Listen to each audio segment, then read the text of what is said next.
Mari kita buka firman Tuhan yang terambil dalam kitab Yeremia 33. Yeremia 33, ayat yang pertama saya bacakan. Datanglah firman Tuhan untuk kedua kalinya kepada Yeremia ketika ia masih terkurung di pelataran penjagaan itu.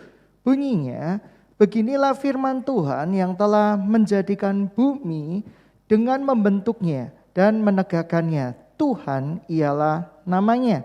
Berserulah kepadaku, maka aku akan menjawab engkau dan akan memberitahukan kepadamu hal-hal yang besar yang tidak terpahami, hal-hal yang tidak kau ketahui.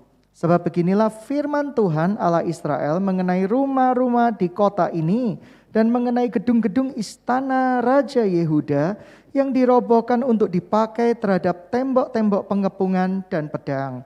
Orang akan masuk pertempuran melawan orang-orang Kasdim dan kota ini akan penuh dengan bangkai-bangkai manusia yang telah kupukul mati karena murkaku dan kehangatan amarahku. Sebab aku telah menyembunyikan wajahku dari kota ini karena segala kejahatan mereka. Yeremia 33 ini adalah sebuah firman Tuhan yang dimana mereka sedang mengalami kondisi yang sangat-sangat tidak baik. Sebuah kondisi di mana terjadi peperangan. Bapak Ibu, saudara-saudari yang dikasihi Tuhan, perang Ukraina dan Rusia memakan korban jiwa yang banyak sekali. Tidak ada orang yang suka di dalam situasi peperangan. Tetapi saya percaya Tuhan memiliki rencana pemulihan buat kita semua. Tidak ada satupun rencana Tuhan yang akan gagal yang terjadi di dalam kehidupan kita. Kalau Bapak Ibu baca ketika Yeremia 33, ada perikop yang berbicara tentang janji pemulihan keadilan Yerusalem dan Yehuda. Ya, Tuhan berbicara kepada Yeremia bukan saat Yeremia lagi sukacita, bukan saat Yeremia lagi bahagia, tetapi saat Yeremia sedang terkurung di pelataran penjagaan, Tuhan berbicara. Tuhan mau menguatkan kepada Yeremia. Bapak, Ibu, saudara-saudari yang dikasihi Tuhan, pernahkah engkau mengalami sebuah kondisi peperangan tiada akhir dan engkau mengalami begitu banyak keletihan di dalam hidupmu? Bahkan untuk melayani Tuhan, mengasihi Tuhan, mencintai Tuhan, engkau sudah tidak niat lagi karena begitu hampanya hati yang sedang kau alami. Yeremia pun mengalami hal yang semikian. Ia menyaksikan kota-kotanya sedang mengalami peperangan. Peperangan itu tidak enak sama sekali. Bahkan bukan hanya mengalami peperangan, tetapi Yeremia terkurung di dalam pelataran. Dan tidak bisa bergerak, tidak bisa apa-apa. Yeremia mengalami lockdown lokal, dia tidak bisa berjalan-jalan. Tetapi saya percaya pada saat-saat masa sukar, Tuhan tetap berbicara kepada umatnya. Dan Tuhan berbicara tentang janji pemulihan. Tuhan mau menegaskan kepada Yeremia yang kalau kita baca dikatakan, beginilah firman Tuhan yang telah menjadikan bumi membentuknya, menegakkannya, Tuhan ialah namanya. Tuhan memperkenalkan dirinya, aku adalah Tuhan pemilik segala sesuatu. Yeremia sudah tahu bahwa Tuhan pemilik segala sesuatu. Tetapi orang-orang yang sedang mengalami masa-masa sukar, masa-masa sulit, mereka perlu diteguhkan sekali lagi bahwa Tuhan adalah pencipta dan pemilik segala sesuatu. Tuhan tidak langsung berbicara kepada Yeremia. Karena orang-orang yang sedang mengalami masalah, peperangan, ekonomi, sakit penyakit, keluarga yang tidak ada habisnya, itu mengalami kelemahan secara mental. Dan mereka berpikir bagaimana mungkin Tuhan bisa memberikan jalan keluar kepadaku. Oleh karena ini Tuhan memberikan firman-Nya kepada Yeremia. Dia berkata, Akulah Tuhan, akulah yang ciptain bumi dan langit. Seakan-akan Tuhan mau bilang sama Yeremia, Yer, aku ini pemilik segala sesuatu. Dan dia memperkenalkan diri lagi, aku ialah Tuhan. Tuhan adalah pemilik segala sesuatu, pencipta segala sesuatu. Jikalau kita sedang mengalami masa-masa peperangan hari-hari ini, jikalau sebagian di antara kita engkau mengalami pergumulan-pergumulan yang tidak ada habisnya, hari ini firman Tuhan mau mengatakan, ingatlah Tuhan tetap Tuhan. Tuhan ialah Tuhan sampai selama-lamanya. Tuhan menciptakan langit dan bumi. Tuhan menciptakan langit dan bumi. Tuhan menciptakan segala isinya. Kita harus sadar itu. Dan berikutnya, berserulah kepadaku, maka aku akan menjawab engkau dan akan memberitahukan kepadamu hal-hal yang besar yang tidak terpahami, yakni hal-hal yang tidak kau ketahui. Saat kita mengalami peperangan, di mana peperangan itu menguras energi kita. Bisa berbicara sakit penyakit, bisa berbicara masalah keluarga, bisa berbicara masa perekonomian. Kita seakan-akan sudah letih untuk berdoa. Kita seakan-akan sudah letih untuk percaya kepada Tuhan. Tuhan mau ingetin sekali lagi kepada kita semua. Berserulah kepadaku. Artinya apa? Artinya Tuhan mendengar semua doa kita.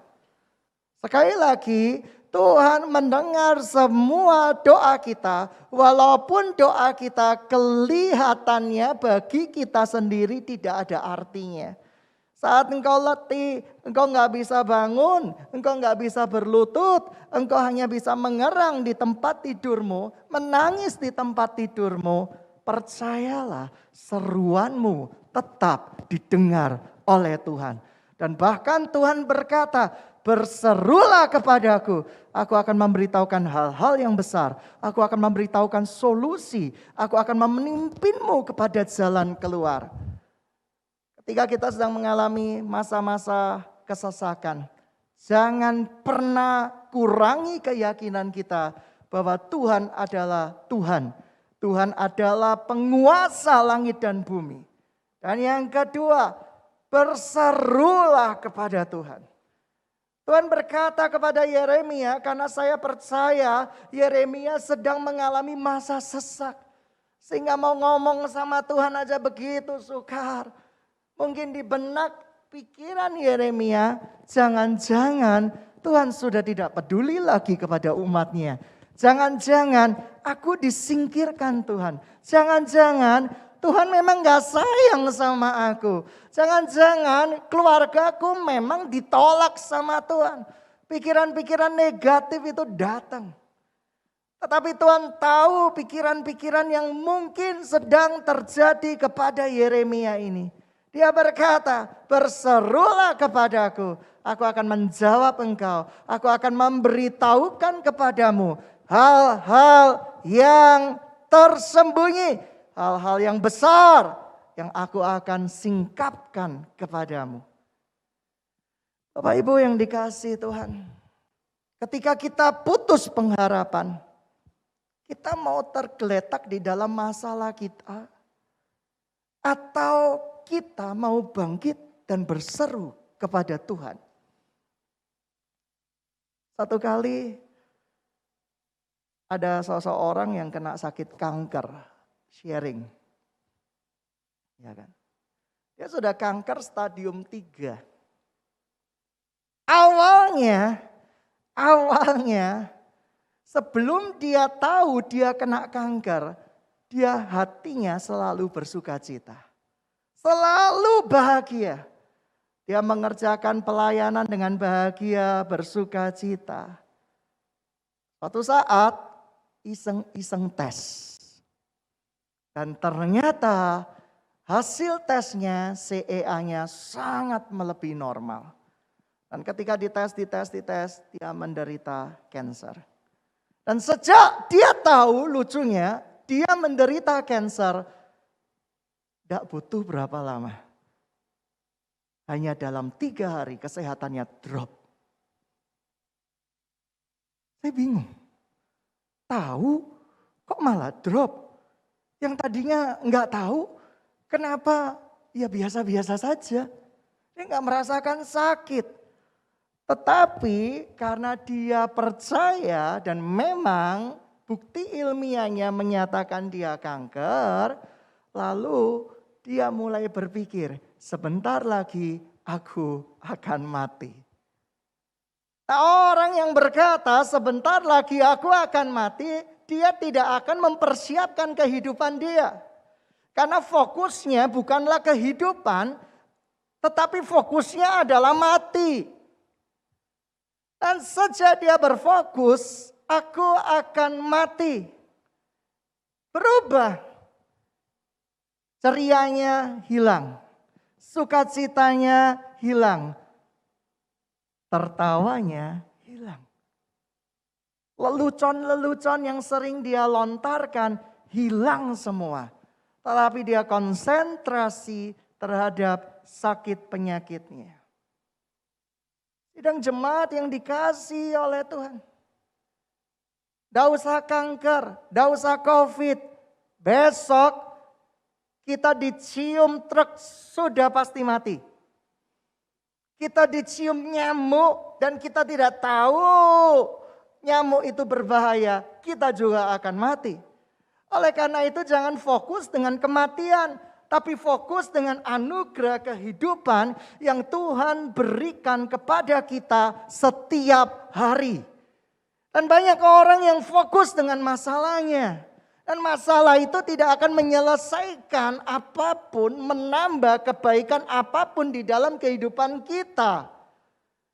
Jadi sidang jemaat yang dikasihi Tuhan, terlalu banyak tahu itu juga tidak baik. Dan orang ini memburu bagaimana cara menyembuhkan kanker saya. Pergi ke Tiongkok, pengobatan ini, pengobatan itu, seluruh pelayanannya ditinggalkan, seluruh keluarganya ditinggalkan. Dia fokus dengan sakit, dia fokus dengan kematian. Dan saat dia fokus dengan kematian, kehidupan dan sukacita yang dia alami sebelumnya mendadak sirna. Kita akan mati. Itu keniscayaan. Sakit karena COVID, sakit karena kanker, darah tinggi, kencing manis. Tidak sakit apa-apa bisa mati kok waktu tidur.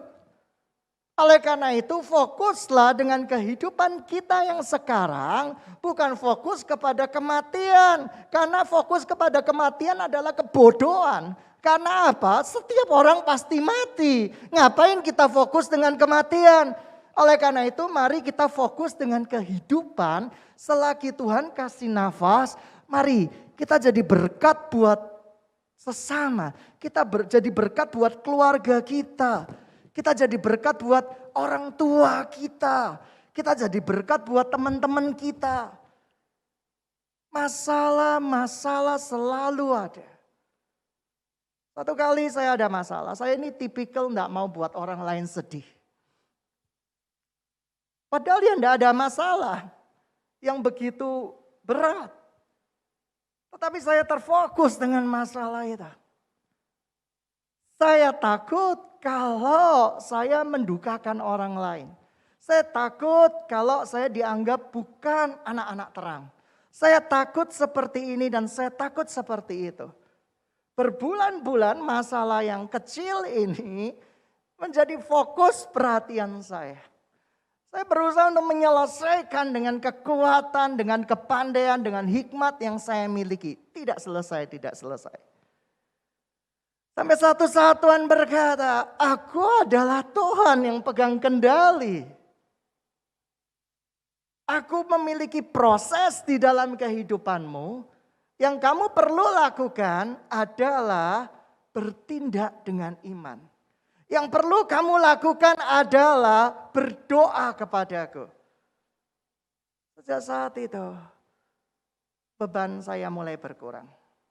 Tidak hilang, manusia. Dasarnya tipikal saya adalah tipikal pemikir, maka beban itu tidak langsung hilang begitu saja. Tetapi mulai ada kelegaan demi kelegaan. Oh, Tuhan mengerti masalahku. Tuhan memegang hari esokku. Tuhan tetaplah Tuhan. Siapa yang percaya Tuhan tetaplah Tuhan? Angkat tangan tinggi-tinggi, lambai-lambaikan tangan. Tuhan tetaplah Tuhan. Ketika saya doa, tiba-tiba Tuhan bawa pikiran saya di dalam sebuah vision. Kapal karam. Aduh, Tuhan, kok dikasih vision ini? Sudah takut naik pesawat terbang, nanti takut naik kapal laut lagi Tuhan. Dan di dalam vision itu kelihatannya, saya tahu kejadiannya di Indonesia.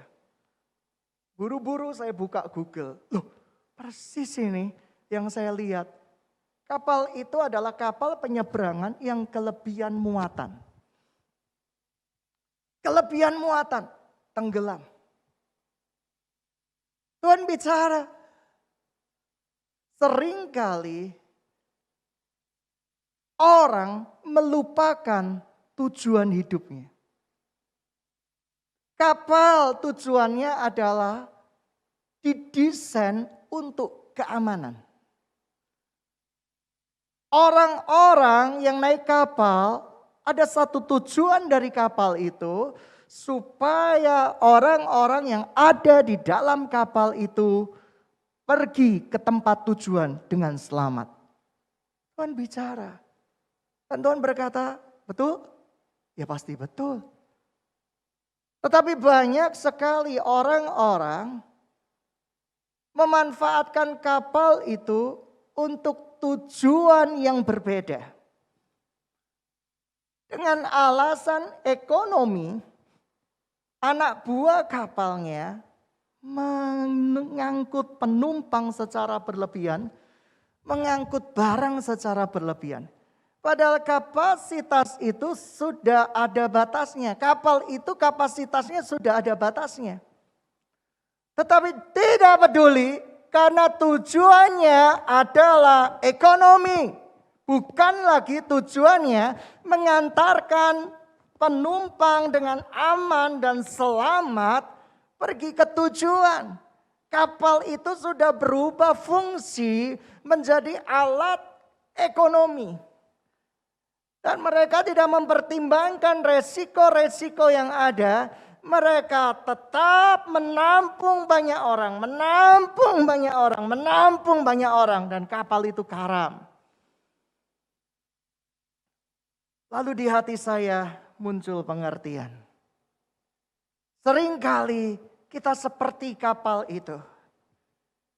Tuhan sudah memberikan capacity, capability di dalam hidup kita. Tapi kita berusaha untuk ngurusi urusan orang lain.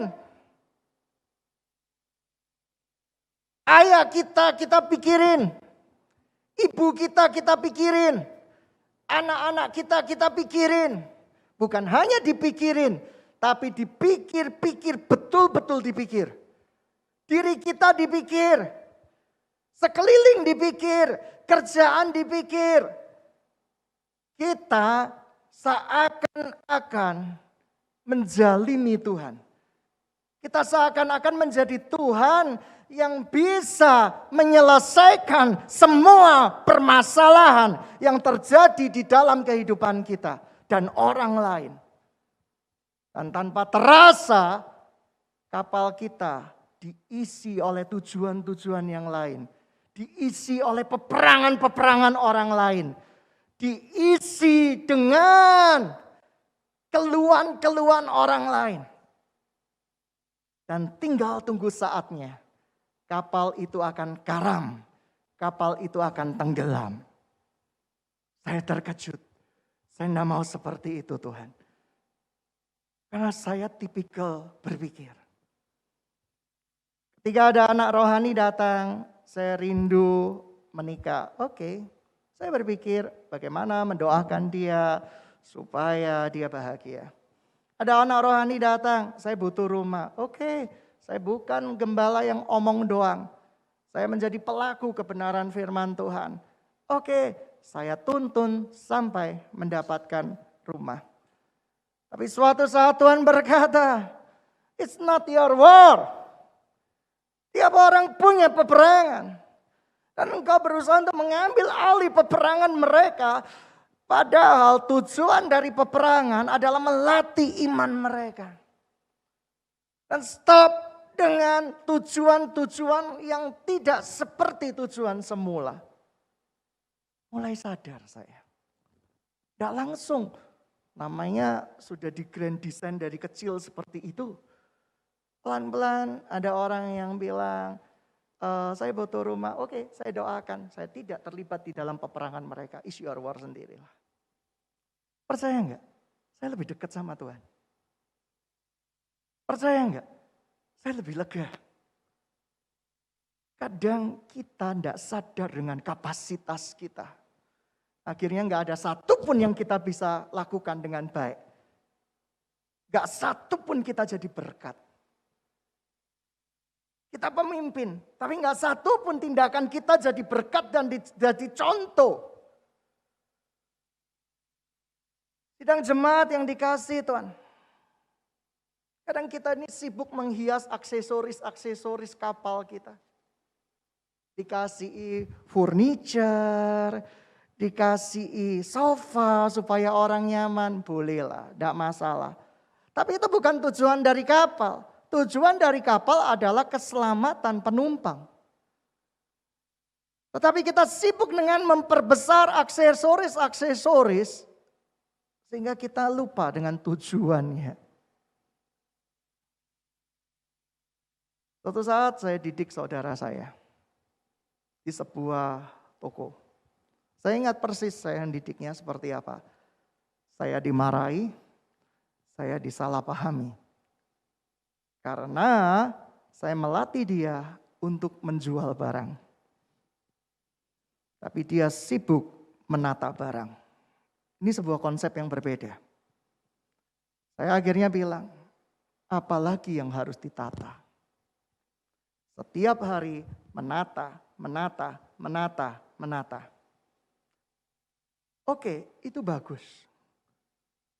Tapi tujuan daripada toko adalah mendapatkan profit yang bisa memberkati pekerja-pekerja yang ada di bawahnya. Kamu kehilangan tujuan daripada toko itu. Tujuan dari toko bukan penyusunan barang. Kecuali waktu itu kami berjualan di awal-awal belasan tahun yang lalu sudah menggunakan media internet. Karena toko, orang yang datang ke toko itu sedikit. Lebih banyak media internet. Oleh karena itu fokusnya apa dulu? Toko online atau toko offline? Setelah diberikan pengertian itu, dia sadar. Lewat badai cobaan di dalam hidup saya. Orang sadar, orang mengalami pencerahan, saya mengalami trauma. Nah, seringkali seperti itu. Orang itu sibuk dengan hal-hal yang gak urgensi. Kita ini sibuk dengan kecemasan, kekhawatiran di pikiran kita. Sehingga kita tidak bisa berlari dengan baik. Ada orang-orang tertentu berusaha untuk melewati limit kekuatan yang diberikan Tuhan di dalam hidupnya. Saya dulu seperti itu. Pikirin ayah saya, pikirin ibu saya. Usia mereka tua bagaimana. Saya bisa jadi berkat atau tidak. Lama-lama tujuan saya jadi Tuhan. Bukan manusia yang perlu kasih Tuhan. Demikian juga. Ada anak-anak, cucu-cucu rohani sharing. Mereka terbeban dengan masalah teman-temannya. Gak apa-apa, terbeban itu baik. Terbebani itu yang gak baik. Kita mencoba untuk mengubah teman-teman kita. Siapa kita? Kamu baik sama mereka, mereka belum tentu baik sama kamu. Kamu buruk, sudah pasti kamu akan lebih diperburuk oleh mereka. Oleh karena itu bawa di dalam doa. Tuhan, temanku bermasalah. Temanku punya hubungan yang toksik. Temanku seperti ini, temanku seperti ini, temanku seperti ini. Serahkan beban sama Tuhan, selesai. It's not our capacity untuk ngurusin mereka. Sehingga kapal kita dalam tanda kutip bisa lebih digunakan untuk tujuan-tujuan yang ilahi. Hidup ini kesempatan loh, 24 jam. Kita pakai untuk apa? 10% untuk ngurusin ibu kita, mikirin ibu kita. Dengan mikirin ibu kita, apakah ibu kita akan bahagia di masa depannya? Tidak. Mikirin ayah kita 10%. Mikirin teman-teman. Jemaat 10.000 dipikirin semua. Stroke 1 jam kamu. Setiap orang punya masalah. Setiap orang punya peperangan.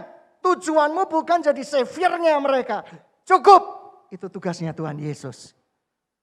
Seringkali kita menjadi juru selamat dan mengutak-ngutik rencana Tuhan atas hidup mereka. Stop, it's stupid, itu bodoh sekali. Kenapa saya bisa bilang bodoh? Karena saya pernah bodoh. Setiap hari bergumul. Lah apa yang saya gumulkan? Saya gembala. Tujuan saya jadi berkat. Tujuan saya bukan jadi juru selamat. Jadi jangan over your capacity ya. Semua belajar jadi berkat. Saya ini tipikal orang single man dulu. Single man itu kayak gini. One man show. Penjualan saya. Pembelian barang saya. Input di komputer saya. Ngurus semuanya saya. Dapat banyak.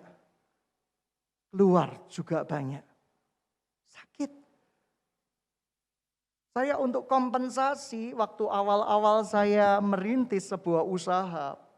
Belasan tahun, puluhan tahun yang lalu saat tidak punya apa-apa. Saya kompensasi. Anda ingat yang bersama dengan saya, berat saya pernah mencapai 87.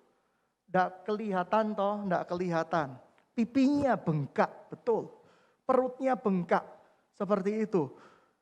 Karena waktu itu lagu yang favorit, dan kau kan mengembang ke kanan, ke kiri.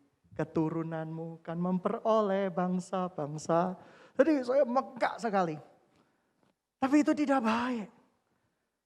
Saya kompensasi terhadap depresi adalah makan. Saya makan sehari bisa 6 kali. Ketemu soto, enak ya, lapar.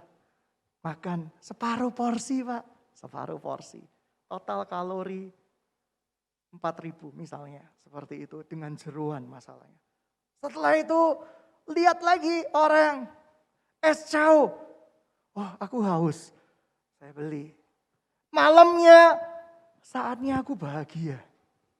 Ya kan, saatnya aku bahagia. Aku udah kerja keras nih. Semuanya sudah kuhasilkan ini. Ya udahlah, pergi ke tempat makan. Dan bahkan hampir setiap hari ke tempat makan. Tidak terasa perut mengembang, pipi mengembang. Dan Tuhan peringatin saya. Kalau engkau tidak stop kebiasaan kamu itu, aku gak bisa pakai kamu lagi. Loh kenapa Tuhan? Apa engkau gak sayang sama aku? Tidak, aku tidak bisa memakai tubuh mati. Oh artinya saya akan meninggal kalau saya tidak jaga pola hidup saya. Saya terkejut sekali. Dulu saya suka sekali minuman soda. Soda beli 2 gitu ya. Yang satunya warnanya coklat, kan gak beli sebut merek ya. Yang satunya warnanya bening seperti air putih. Saya selalu habis. 1 hari selalu habis. Karena apa? Kompensasi saya adalah saya udah kerja keras. Eh, bagi-bagi berkat kenapa sih? Bagi-bagi berkat. Dan ketika saya bagi-bagi berkat, saya tidak menanganinya sendiri. Hidup saya lebih indah. Pendapatan berkurang, hidup lebih bahagia. Karena tujuan saya bukan ngumpulin harta. Tapi kita kadang keliru. Tujuan dagang kita ngumpulin harta. Oleh karena itu kita nggak pernah bahagia. Karena harta yang kita kumpulkan akan dibawa mati. Kalau tidak dibawa mati, dibawa urusan oleh ahli waris kita. Oleh karena itu kumpulkan harta di surga. Sekali lagi, jangan melebihi kapasitas kamu. Kamu akan karam.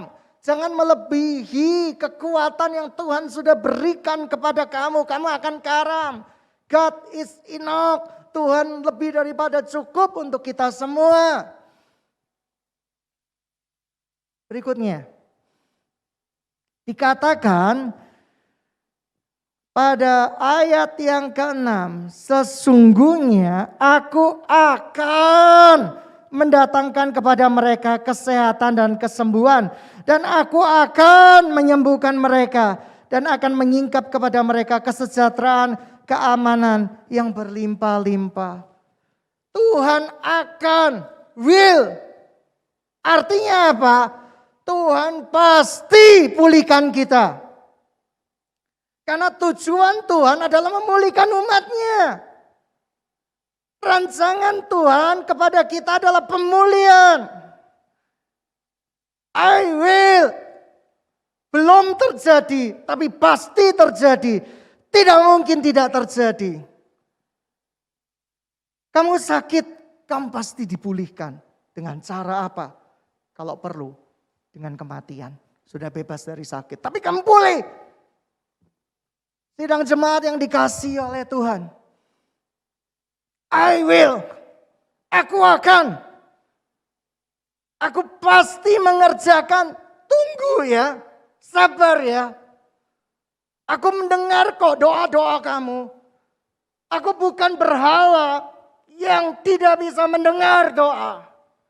Aku Tuhan yang bisa mendengar jawaban doa. Aku yang bisa memberikan jawaban doa. Tapi sabar. Aku akan pulihkan kamu. Tunggu, aku akan pulihkan kamu. Kamu pikir doa-doa kita dengan ala kadarnya mungkin. Mungkin dengan tertidur, dengan menangis, dengan tidak berdaya. Tuhan tidak dengar, Tuhan dengar. Tuhan sedang menampung. Dan hari ini Tuhan mau ingetin kepada kita semua. Aku Tuhan pencipta langit bumi. Aku Tuhan Yesus pencipta langit dan bumi. Aku adalah Tuhan. Berserulah kepadaku. Aku akan mendengarkan. Aku akan menjawab doa-doamu. Sidang jemaat yang dikasihi Tuhan. Saya percaya Tuhan itu luar biasa. Tujuan dari Tuhan kepada kita adalah pemulihan. Oleh karena itu semua teologi-teologi yang menentang rencana pemulihan Tuhan adalah teologi. Terlalu banyak belajar, tidak sesuai dengan kapasitasmu. Kamu akan menjadi orang yang membimbang sedunia. Kamu banyak belajar. Belajarlah menurut takaran yang kamu patut miliki. Saya banyak belajar. Saya suka belajar. Anda tanya tentang kesehatan, rata-rata saya tahu. Karena saya baca. Anda tanya tentang teknik, saya tahu. Anda tanya tentang bangunan, saya tahu. Tetapi dengan membaca banyak itu, saya punya satu kelemahan. Saya ingin melakukan, tapi tubuh ini sudah terbatas. Tubuh ini sudah tidak berdaya. Saya lebih damai sejahtera mendengarkan, mempelajari apa yang saya sedang jalani sekarang ini. Orang-orang over capacity pikirannya. Aku pengen gini, aku pengen gitu. Ketika ada konseling sama cowok, sudah tua cowoknya, cowok tua, ya seperti itu. Dia sharing sama saya, nanti ya, aku akan seperti ini. Aku akan usaha seperti ini. Aku akan kumpulkan pekerja-pekerja. Aku akan buat roti. Oh ya, ya 10 kali ketemu sama saya, ceritanya berbeda-beda. Oh nanti aku ada usaha baru ya. Ada usaha baru apa ya? Aku mau usaha ini makan di pinggir jalan, bikin kafe, nanti ada minuman seperti itu. Pertemuan ketika saya tanya sudah dijalanin om? Ya mau dijalanin. Oke. Sampai pertemuan 10 saya bilang om ini stres. Gitu ya, ide, pengen gini, pengen gitu. Tapi gak bergerak apa-apa, diem. Karena terlalu banyak tremornya, terlalu banyak maunya. Lebih baik kamu bertekun di dalam perlombaan yang diberikan Tuhan kepadamu. Dan kamu akan finishing well. Fokus. Banyak kita ini kehilangan fokus. Ada orang cerita. Saya tidak anti sama sekali dengan investasi. Karena memang kita harus investasi. Bunga di bank kecil. Nilai 1M di tahun 2000 beda dengan nilainya sekarang. Saya khawatir 100 tahun lagi 1M hanya bisa beli kerupuk satu. Nilainya berbeda, mata uangnya sama. Tapi kapasitas dari mata uang itu nilainya udah beda. Tahun 96, 97 saya menemukan bond fotokopian. Tahu berapa? 10 rupiah. Saya membeli nasi goreng. Saya terkejut sekali harga nasi goreng di sekitar tempat kita ini murah sekali. 1.250 rupiah. Nasi goreng loh. Full dengan lauk. Saya juga menemukan harga minuman soda itu cuma di bawah 1.000 sudah dapat gede. Saya terkejut dengan uang yang sama, dengan laju bunga tidak bisa. Oleh karena itu kita belajar investasi. Tapi orang yang investasi kan harus belajar, bukan ikut orang lain. Nah masalahnya banyak orang di masa pandemi ini kepingin cepat kaya. Investasinya nggak salah, yang salah tempat dia menaruh investasi. Orang yang ingin cepat kaya masuk di dalam berbagai macam pencobaan. Saya pegang ayat itu, kaya itu butuh proses. Tidak bisa ujuk-ujuk kaya, bisa sih dapat warisan. Itu yang kudus. Ya kan? Tapi masa mendoakan yang mewarisi kamu, kapan diangkat Tuhan, kapan diangkat Tuhan, durhaka kamu. Gitu ya, seperti itu. Dikutuk jadi kodok gitu ya, seperti itu. Jadi sidang jemaat yang dikasih Tuhan, oleh karena itu yang kedua adalah bekerja dan bekerja butuh proses. Orang Kristen ini aneh. Disuruh menginjil, susahnya minta ampun. Menginjil itu padahal menyelamatkan jiwa, ya kan? Tetapi kalau menjual sesuatu dan itu ada keuntungan buat dirinya, tetapi keuntungan buat dirinya itu dibungkus, ini untuk kebaikan kamu kok. Ini supaya kamu sembuh kok. Aku ini sebenarnya cuma pengen nolong. Munafik. Kamu juga dapat duit kok dari sana. Tapi apa? Kenapa? 80% pesannya supaya orang lain nyampe, kita ini juru selamat. Kita ini memberikan kebaikan. Kita ini memberikan manfaat. Aku ini cuma pengen nolong kamu kok. Lah kenapa kok gak mau menginjili? Karena penginjilan tidak ada nilai uangnya. Kita dinilai Tuhan. Padahal nilai Tuhan itu lebih bernilai daripada nilai mata uang. Tapi kenapa kok kita lebih suka berbisnis? melakukan sesuatu yang mengambil nilai keuntungan. Karena manusia hakikatnya memang dosa. Sukanya yang mani-mani. Ya kan? Oleh karena itu, mari sidang jemaat yang dikasihi Tuhan. Kita sungguh-sungguh kembali kepada tujuan kita, penciptaan kita. Yaitu menjadi persembahan yang hidup yang berkenan di mata Tuhan. Yang kedua, hidup menjadi berkat bagi sesama di sekitar kita. Sidang jemaat yang dikasihi Tuhan. Pemimpin-pemimpin, ini warning buat kita semua. Belajar menghargai orang lain dengan respek dengan kelemahan-kelemahan mereka. Seringkali standar kita begitu tinggi, tapi tanpa sadari kita merusak orang-orang yang ada di bawah kita. Dulu awal ketika saya melatih anak-anak, saya punya temperamen yang salah. Saya selalu berkata, gitu aja kok nggak bisa. Suatu saat, sudah puluhan tahun, dia ketemu sama saya. Dan dia berkata, kata-kata saya melukai dia. Padahal dia sangat sayang sama saya. Saya nggak perlu sebut, karena saya juga agak nggak kenal sebenarnya. Tapi dia sok kenal, dia dekat sama saya gitu ya. Tapi mungkin saya yang salah ingatan atau hilang ingatan, saya juga nggak ngerti. Tapi yang jelas, saya melukai dia. Saya berkata, Daniel, kenapa dulu kamu mau masuk di dalam kerajaanku? Tuhan bilang gitu, malamnya setelah bertemu dengan dia. Tuhan, karena engkau menghargaiku Tuhan. Engkau membuatku bernilai Tuhan. Tahu gak jawaban Tuhan? Pantas gak kamu buat orang lain tidak bernilai?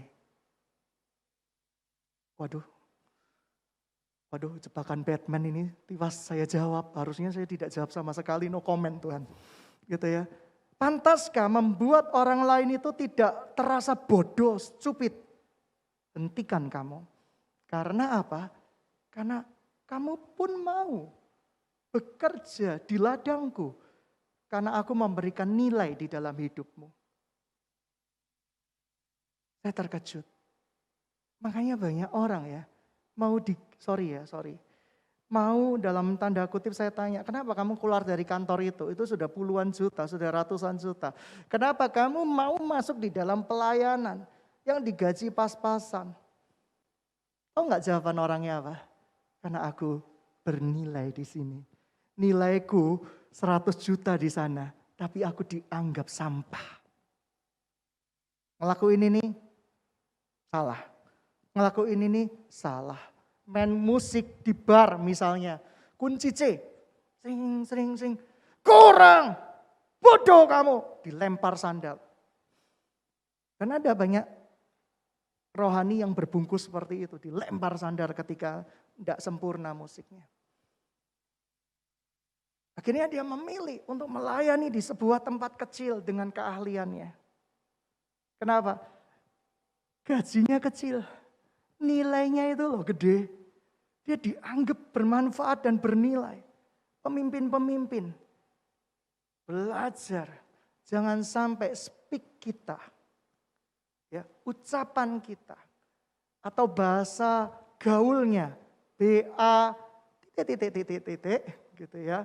BACO. Saya nggak mau lanjutkan depannya. Karena itu bisa masalah. Dijaga. Kita di gereja Tuhan sama-sama melayani karena ada nilai Tuhan di dalam hidup kita. Ketika Tuhan menganggap semua orang bernilai, kenapa kita menilai rendah orang lain? Sidang jemaat yang dikasihi Tuhan. Saya pun tidak mau kalau saya tidak dinilai apapun. Saya mau di tempat yang kecil, tetapi menjadikan hidup saya bernilai. Bahasa kerennya dihargai. Banyak orang kan keluar kan dari perusahaan-perusahaan yang dengan gajinya itu, karena saya tidak dihargai. Lucu, menarik. 100 juta loh gajinya, tidak dihargai gimana. Tapi dia memilih ladang misi yang kecil yang mungkin gajinya nggak ada 1%-nya, nggak ada 2%-nya. Karena dia dihargai dan dianggap bernilai. Pemimpin-pemimpin bertobat, jadi contoh. Kalau Anda di Rekom, ada anak-anak Rekommu lagi worship leader, salah kunci. Jangan cut. Ya kan? Ingat, gembalamu sering salah kunci. Ya kan? Ketika menyanyi, ya saya juga seperti itu kadang. Saya selalu compare kan.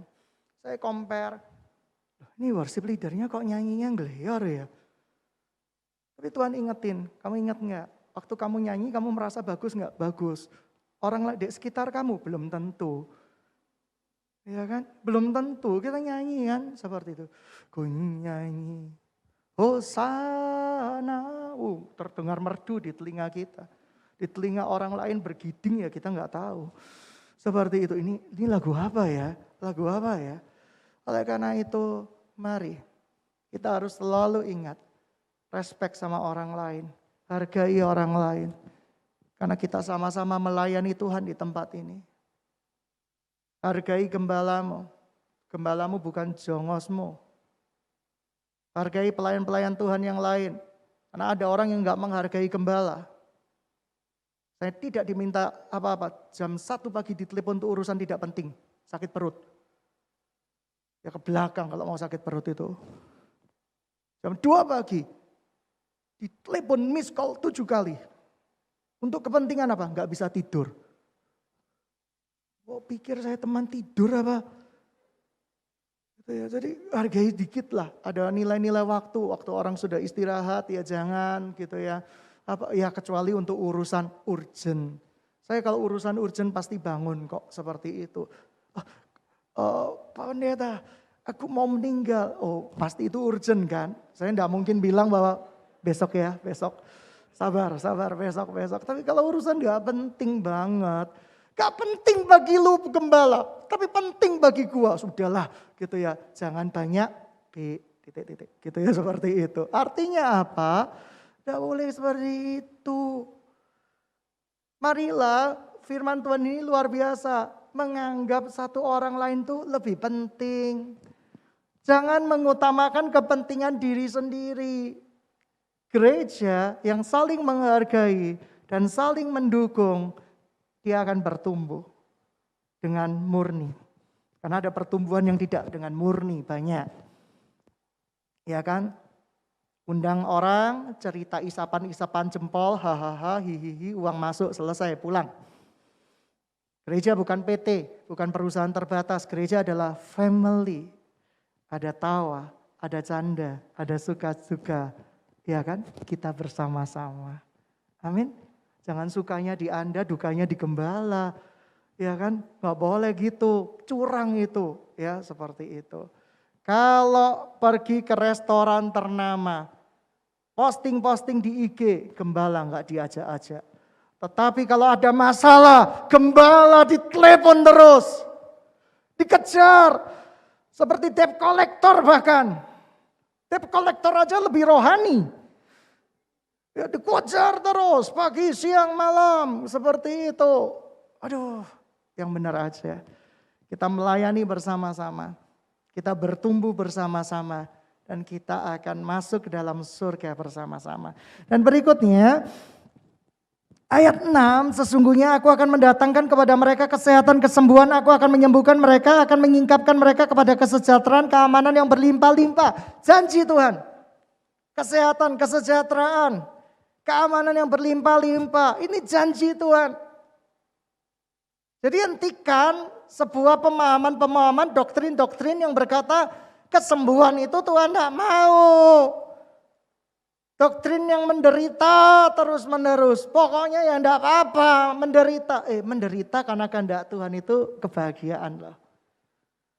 Ya, tapi bukan berarti seluruh pokok di dalam hidupmu adalah menderita terus. Tuhan ingin kita bahagia. dengan cara Tuhan, bukan dengan cara kita. Ya, 7.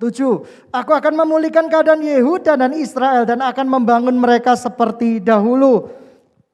Aku akan menahirkan mereka dari segala kesalahan yang mereka lakukan dengan berdosa terhadap aku. Dan aku akan mengampuni segala kesalahan mereka yang lakukan dengan berdosa dan dengan memberontak terhadap aku. Dan kota ini akan menjadi pokok kegirangan, ternama, terpuji, terhormat bagiku di depan segala bangsa di bumi yang telah mendengar segala kebajikan yang kulakukan kepadanya. Mereka akan terkejut dan gemetar dengan segala kebaikan dan segala kesejahteraan yang kulakukan kepadanya. Bergetar hati saya mendengar firman Tuhan ini.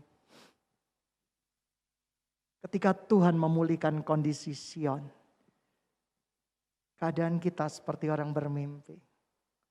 Mulut kita penuh dengan tawa.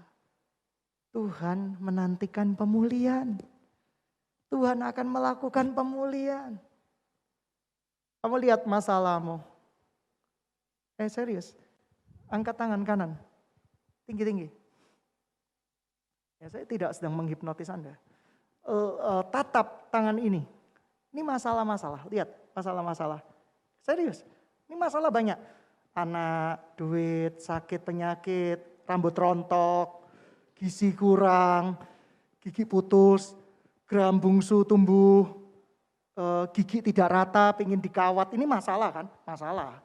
Ya kan seperti itu, saham turun. Masalah enggak? Masalah. Ya kan? Ya tatap, serius. Angkat tangan, profetik ini, angkat tangan serius. Bilang gini, cuma cerita sinetron. Saya tahu endingnya. Saya tahu bab-bab selanjutnya. Kemenangan sudah Tuhan jamin. Amin. Amin. Kemenangan sudah Tuhan jamin. Banyak loh. Orang usia 70 sama tahun mau konsultasi. Gak tahu dapat nomor dari mana. Mau cerai. Saya cuma bilang, Om, Tante, ingat Tuhan. Ya kan, ingat Tuhan, sudah ingat Tuhan. Bukan karena pria idaman lain atau wanita idaman lain. Atau jangan-jangan transgender idaman lain. Tidak ada di antara mereka seperti itu. Tapi satu hal, saya tanya kepada omnya. Om, kenapa toh minta cerai? Saya tidak pernah dihargai. Wow. Lalu ngapain nikah?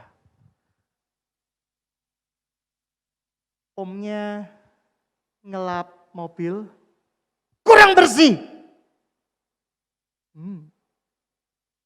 Setelah dikasih sampo biar bersih, kok banyak-banyak samponya? Omnya sabar sekali. Ya kan? Kalau mungkin belum bertobat bisa disabuni itu beneran. Ya, seperti itu. Tapi itu yang terjadi. Tidak pernah bisa menghargai. Masak telur, dimasakin telur. Omnya bilang, memang masakan saya telurnya itu tidak matang. Karena saya nggak pernah masak. Tapi saya itu cinta sama istri saya. Jadi dia bikinin bubur dan bikinin telur. Dan telur setengah matang. Makanan titik-titik anjing gitu ya. Seperti kamu kasih sama saya. Kira-kira ini pernikahan atau penjaraan atas nama cinta loh ini. Gitu ya, seperti itu. Ya saya kebingungan gitu loh, di penjara atas nama cinta ini rasanya. Rasanya ini dianiaya atas nama cinta ini. Nggak sanggup saya. Saya dengerin aja telinga saya yang tadinya sabar, langsung ikut merah gitu ya sama omnya. Seakan-akan aku mengerti perasaanmu gitu ya, seperti itu. Aku memahami. Ya, karena dalam tanda kutip walaupun beda versi, saya sering kali digitukan sama teman saya dulunya.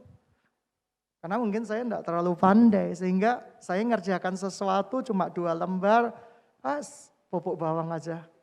Kamu nggak bisa lakukan itu. Sakit loh, sakit. Tapi ketika saya sekarang di atas, saya cuma mau bilang sama mereka, hello, yang sakitin saya enggak lah. Hello, kamu butuh Yesus gitu ya. Di sidang jemaat yang dikasih Tuhan, belajar menghargai. Kenapa sih nggak bisa? Kamu itu didesain untuk memuji Tuhan.